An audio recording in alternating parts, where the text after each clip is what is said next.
Welcome to online classes. तो आज हम हमारा चैप्टर 2 स्टार्ट करने वाले हैं। तो what are we going to discuss today?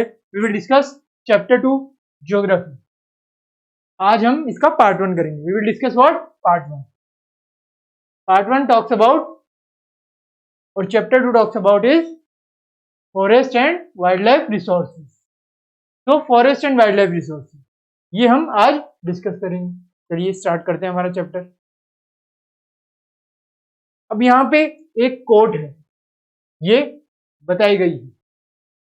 चलिए इसके बारे में एक बार हम देख लेते हैं। ये कोई स्पोक संगीत है जो हमारे वाइल्ड लाइफ और फॉरेस्ट के बारे में जानकारी देता है। चलिए देखते हैं, इसे समझिएगा। Narak my lord, you are the creator of music in the world of Lepchas. Lepchas एक फोक संगीत है। O Narak my lord, let me dedicate myself to you. Let me gather your music from the springs, rivers, mountains, forests, insects and animals. Let me gather your music from the sweet breeze and offer it to you. तो ये music जो है इन सब चीजों से लेके देना चाह रहा है अपने गॉड को। तो ये क्या है? एक लेप्चा का फोक संगीत है जो वेस्ट बंगाल में स्पोकन है। तो इस तरीके के जो लोक संगीत थे, जो रीजनल फोक संगीत थे, वहां पे भी हमने देखा कि वहां पे भी क्या है कि फॉरेस्ट और वाइल्ड लाइफ के बारे में, इंपॉर्टेंस के बारे में बताया गया। ठीक है, ये हमने यहां तक देख लिया। फॉरेस्ट के बारे में और उसके इंपॉर्टेंस के बारे में हमें बताया गया। अब चलिए आगे चलते हैं।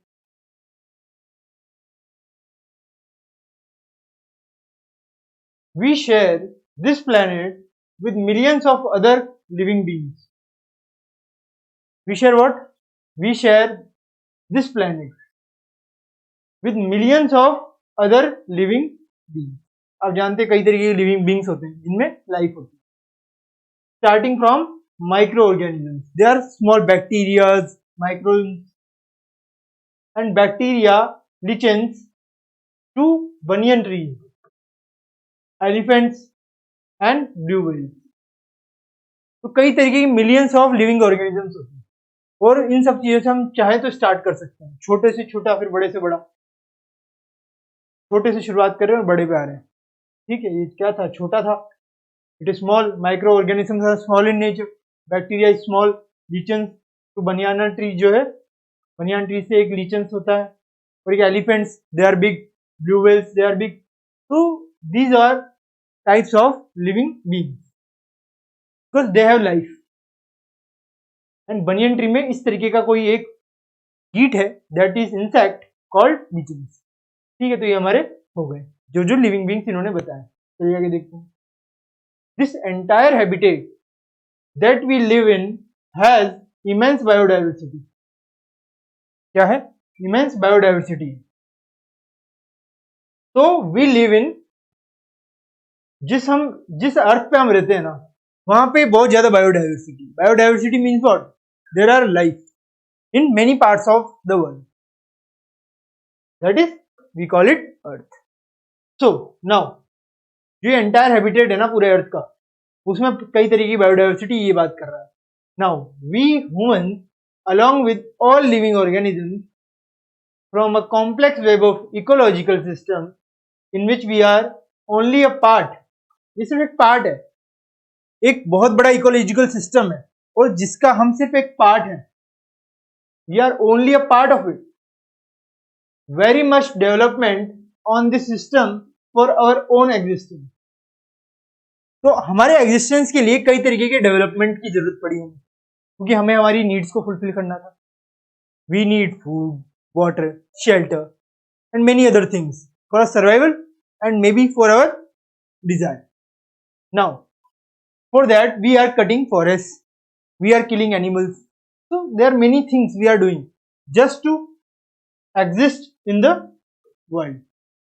now for example, the planets, animals and microorganisms recreate the quality of the air। you all know there are many insects, many micro जो है organisms होते हैं, they are small in nature and they are bacteria which are, you cannot see them but they are there, that type of microorganisms। इस तरीके के जो क्या करते हैं रिक्रिएट करते हैं क्वालिटी ऑफ एयर को, वी ब्रीथ। ये जो इंसेक्ट्स होते हैं ना, इनकी क्या प्रॉपर्टी है, ये जो है रिक्रिएट कर देते हैं। जो हमारी एयर होती है उसको रिक्रिएट करने से हमें जो एयर है वो आसानी से ब्रीथ में मिल जाती है। और जो वाटर हम ड्रिंक करते हैं, वाटर जो है we will drink, and soil that produces our food without which we can not survive. I have already discussed it. So without these things, water, food, shelter, we cannot survive. And all these things we will get from our trees or animals. Now we will move further. Forests play a key role in the ecological system, as these are also the primary producers on which all other living beings depend. तो जो forest है ना, वो एक की role play करते हैं किसमें, इकोलॉजिकल सिस्टम बनाने। Ecology means there are many trees, animals, living beings, many more, as these are also the primary producers on which all other living beings depend. All living beings depend on these producers, means these producers forest पे depend होते हैं सबके सब। तो हमने यहां से ये देख लिया फॉरेस्ट और बायोडाइवर्सिटी के बारे में। अब चलिए आगे चलते हैं। बायोडाइवर्सिटी और biological diversity is immensely rich in wild life and cultivated species. तो जो बायोडाइवर्सिटी है वो क्या है, आपसे पूछा जाता है what is biodiversity. What is biodiversity?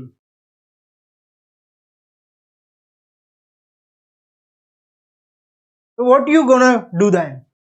You will do and write this thing. Biodiversity or biological diversity is immensely rich in wildlife. Wildlife means there are many animals and cultivated species. Species which we cultivate, like many wheat, barley and other species, we cultivate it in our soil.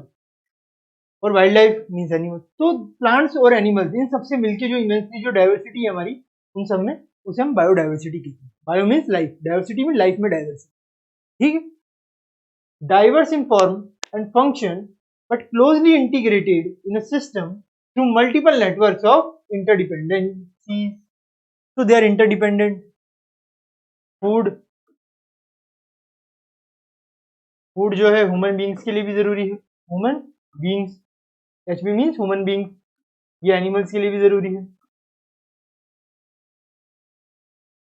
अब human beings और animals जो food के बाद जो waste निकालते हैं अपना, वो वेस्ट फर्टिलाइजर के रूप में हम फूड को प्रोड्यूस करने में यूज करते हैं।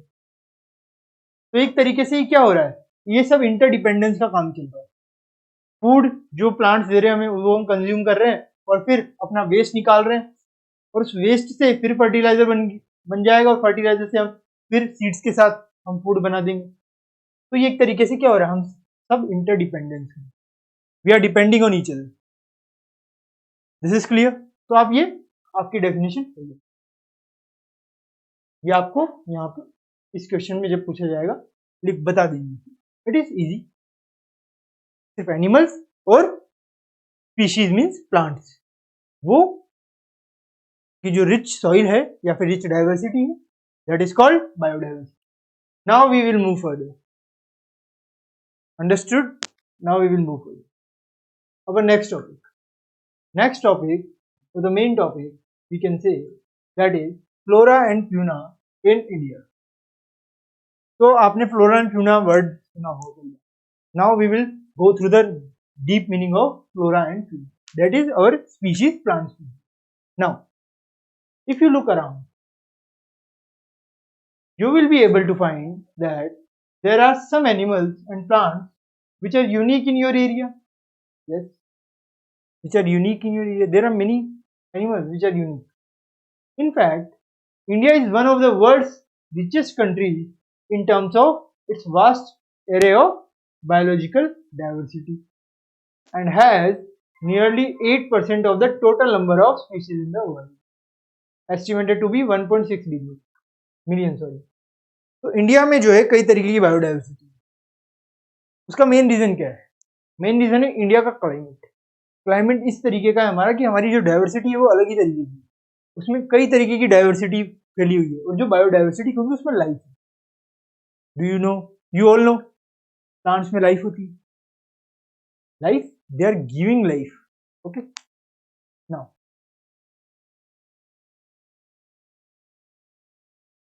this is possibly twice or thrice the number yet to be discovered।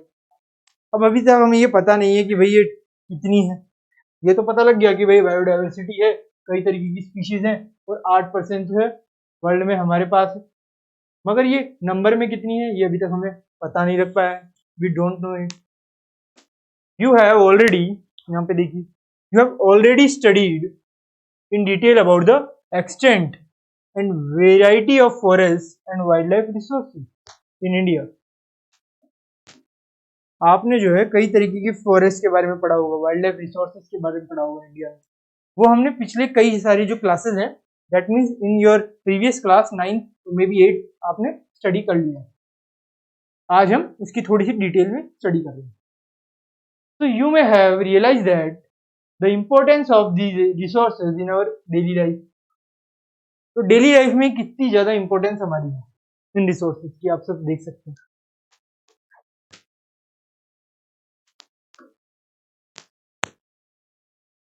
So these diverse flora and fauna are so well integrated in our daily life that we take this for granted. We are taking all these things for granted. When we move one place to another, we see many plants, many species. We just see, but we ignore it. We taking it as granted. We think this is all. This is always produced day by day, so we don't have to worry about it. But it is not true. We have to be worried about our environment or flora and fauna, that is our plant species. But lately, they are under great stress. Just because we are taking all these things as granted, now they are in great stress. Mainly due to insensitivity to our environment. So we need environment to fulfill our needs. But when we fulfill our needs, we don't have to forget our environment. Because environment is giving us all our needs. If we forget environment, which will give us? Nobody except environment. So we have to protect when we use it. Environment में ही हमारी flora and fauna species भी है, ठीक है, ये हमने यहाँ पे जान लिया। अब यहाँ पे एक फैक्ट दिया हुआ है फ्लोरा एंड फ्यूना स्पीशीज के बारे में, आप सब इसको अच्छी तरह देखिए, अभी हम इसे डिटेल में स्टडी करेंगे। चलिए, we will see what it is. और 81,000 species of flora, sorry 81,000 species of fauna and 47,000 species of flora are found in this country so far। तो फ्यूना की जो स्पीशीज है ना वो 81,000 है हमारे देश में, और जो फ्लोरा है उसकी स्पीशीज हमारे पास 47,000 है। कितनी है? 47,000। ऑफ द एस्टिमेटेड, ये जो 47,000 प्लांट स्पीशीज है उनमें से भी अबाउट 15,000 जो फ्लावर स्पीशीज है वो एंडेमिक है। Sorry, endemic means indigenous to India. मतलब 15,000 स्पीशीज तो इंडिया की ही है, बाकी स्पीशीज हमने जो अदर कंट्रीज से हमारे पे कॉलोनाइजेशन हुआ था उसकी वजह से कई सारी अलग अलग स्पीशीज भी हमारी कंट्री में आ गई, तो उन सब में को हटा दे अगर, तो इंडिया की जो इंडिजिनियस स्पीशीज है वो 15,000 है इन 43,000 फ्लोरा में। Flora means there are many flowers, fauna there are no flowers but there are other flowers. So these things we need to be doing all these things. Now you can write this activity, you can do it, it is not important for us. Now some estimates suggest that at least 10% of India's recorded wild flora and 20% of its main mammals are on the threatened list। Flora and fauna में कई तरीके के जो animals आ जाते हैं और plants भी आ जाते हैं। तो अगर देखा जाए ना इसमें, तो 20% जो है वाइल्ड फ्लोरा है, सॉरी इंडिया के पास रिकॉर्डेड क्या है? Wild flora, and 20% of its mammals are on the threatened list.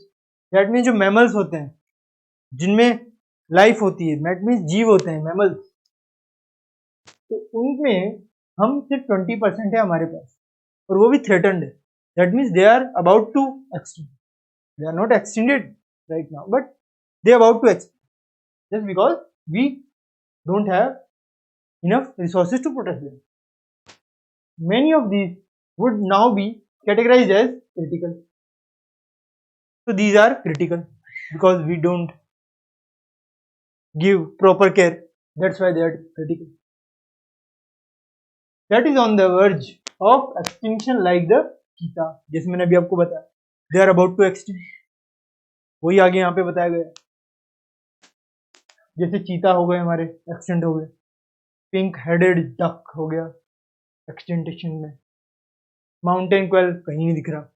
Forest spotted ओवलेट ये भी गायब हो चुका है. प्लांट्स लाइक मधुका इंसिंग्स, ये एक प्लांट है, वो भी गायब हो गया है.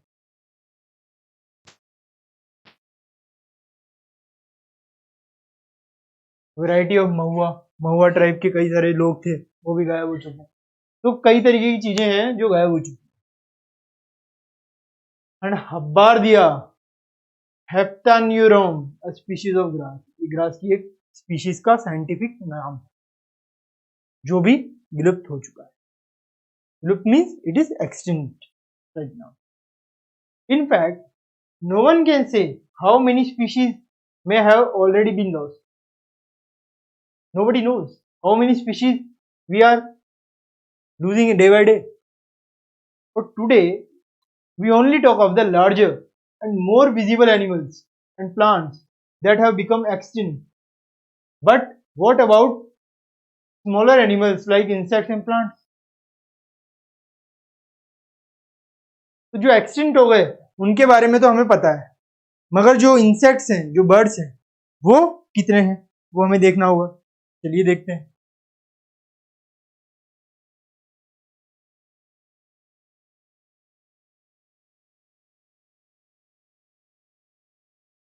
तो हमने इन सब के बारे में डिटेल में देख लिया, मगर हमने सिर्फ जो एक्सटिंक्ट हुई है उनके बारे में विजिबली हमने देखा है, एनिमल्स के बारे में. मगर जो इंसेक्ट्स हैं, प्लांट्स हैं, उनके बारे में क्या है? तो do you know that among the larger animals in India 79 species of mammals है. कितनी है इंडिया में अगर बात करें हम? 79 कितना है? मैमल्स हैं. 44 कितने हैं? 44 बर्ड्स हैं. 15 रेप्टाइल्स हैं, और सिर्फ 3 हमारे पास एम्फीबियंस हैं जो थ्रेटन्ड है. सारी की सारी थ्रेटन्ड है, अबाउट टू एक्सटिंक्ट. और nearly 1500 plant species are considered endangered. Means they are in danger में.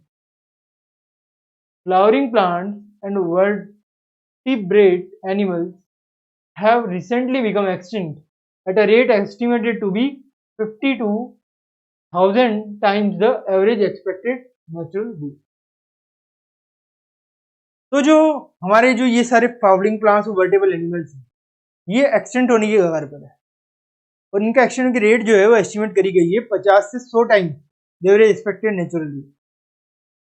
तो एवरेज से जो है थोड़ी ज़्यादा है इस तरीके के, क्योंकि हमने इन पे ज़्यादा ध्यान नहीं दे पा रहे. ठीक है, यहाँ तक हमने देख लिया. हमने अभी तक क्या क्या देख लिया? हम फ्लोरा एंड फ्यूना पढ़ रहे थे. फ्लोरा एंड फ्यूना में हमने कई तरीके के फ्लोरा के बारे में देखा. This diverse flora and fauna, सब डाइवर्सिटी देखी हमने. तो देखा फ्लोरा एंड फ्यूना कितने थे. फ्लोरा एंड फ्यूना क्या होते हैं? फ्लोरा एंड फ्यूना कोई नहीं, plants, animals, all these things are flora and fauna.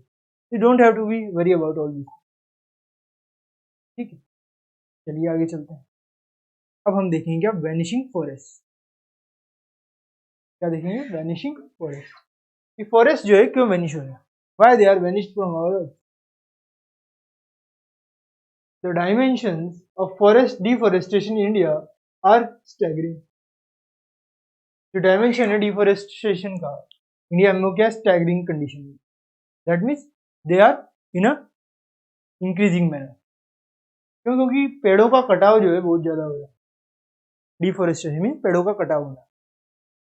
The forest cover in the country is estimated at 6,37,293 square kilometers, which is 19.39% of the total geographical area. That means जो हमारा deforestation हो रहा है, जो हमारे पेड़ों का कटाव हो रहा है, उसमें अगर देखा जाए तो जो फॉरेस्ट कवर था ना वो इतना था, और जिसमें इतना हमारा क्या है, ज्योग्राफिकल एरिया है, मतलब डेंस फॉरेस्ट है इतने, और ओपन फॉरेस्ट है इतने, मैंग्रोव है इतने। और according to the state of forest report जो 1999 में आई थी, जिसमें फॉरेस्ट के बारे में स्टडी करके बताया गया था, उसमें ये था कि the dense forest cover has increased by 10,098 square kilometre since 1997। तो 1997 के बाद जो है इतना हमारा जो है फॉरेस्ट कवर बढ़ गया है। ठीक है, क्या हुआ है, इतना हमारा फॉरेस्ट कवर जो है बढ़ चुका है, ये हमने देख लिया। But however this apparent increase in the forest cover is due to plantation by different agencies। तो हमने ये देखा कि forest cover, dense forest cover बढ़ गया, तो क्या सरकार ने बढ़ाया?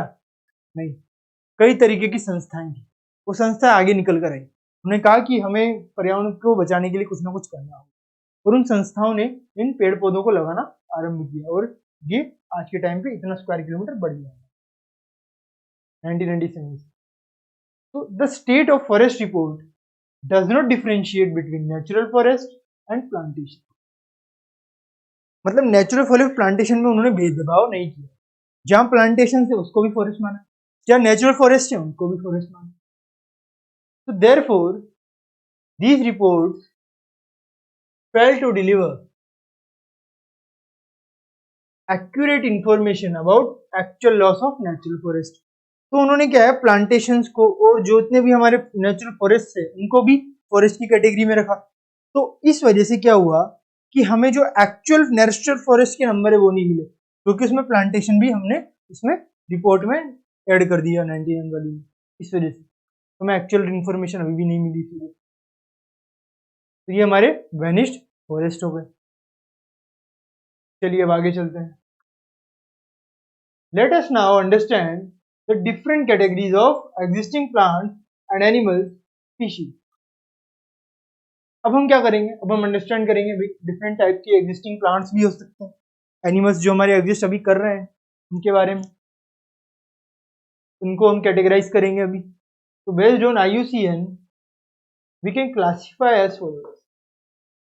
तो जो प्लांट्स हैं, जो एनिमल स्पीशीज है, दैट मीन्स जो फ्लोरा एंड फ्यूना है हमारे पास, उसको हम IUCN के अकॉर्डिंग किसमें बांटेंगे, कुछ क्लासिफाई करेंगे, उनका क्लासिफिकेशन करेंगे कुछ जगहों पे, कुछ स्पीशीज में। ठीक है, उन स्पीशीज में हम क्या करेंगे, क्लासिफिकेशन करेंगे। तो क्लासिफिकेशन में अगर हम देखें तो कहाँ कहाँ पे कितना क्लासिफिकेशन दिया हुआ है ये देख लेते हैं पहले हम। ये देखिए, सबसे पहले IUCN ने इनको क्लासिफाई किया प्लांट्स और एनिमल्स की स्पीशीज को, पहले नॉर्मल स्पीशीज कि भाई जो नॉर्मल है, मतलब कि जो सामान्य रूप से पाई जाती है। फिर एंडेंजर्ड स्पीशीज, मतलब जो डेंजर में है, हमें प्रोटेक्ट करना पड़ेगा, उन पे एक्सटिंक्शन का खतरा मंडरा रहा है।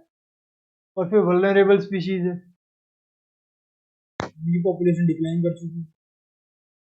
उसके बाद हमारी रेयर स्पीशीज है, जो बहुत ही रेयर मिलती है, 1 2 2 3 कहीं मिल जाए तो मिल जाए, वरना नहीं मिले। That's type of species are there. इस तरीके की स्पीशीज जो है यहाँ पे होती है, बहुत ज्यादा रेयर, दुर्लभ प्रजातियां।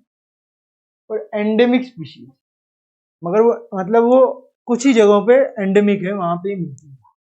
ठीक है, पर्टिकुलर एरिया। चलिए आगे चलते हैं। और एक हमारी है एक्सटिंक्ट स्पीशीज, जो एक्सटिंक्ट हो चुकी है, जो गायब हो चुकी है हमारे एनवायरमेंट। तो ये सारी की सारी स्पीशीज के बारे में हम हमारे नेक्स्ट पार्ट में स्टडी करेंगे। ठीक है, अभी मैंने आपको सिर्फ इसका एक ओवरव्यू दिया, किस तरीके की जो है हमारी स्पीशीज होती है। ठीक है, ये हमने देख लिया।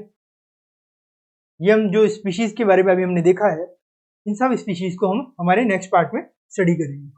अभी हमने सिर्फ इनके नाम देखे, अब इन्हें हम डिटेल में नेक्स्ट पार्ट में देखेंगे। तब तक के लिए thank you very much, have a nice day.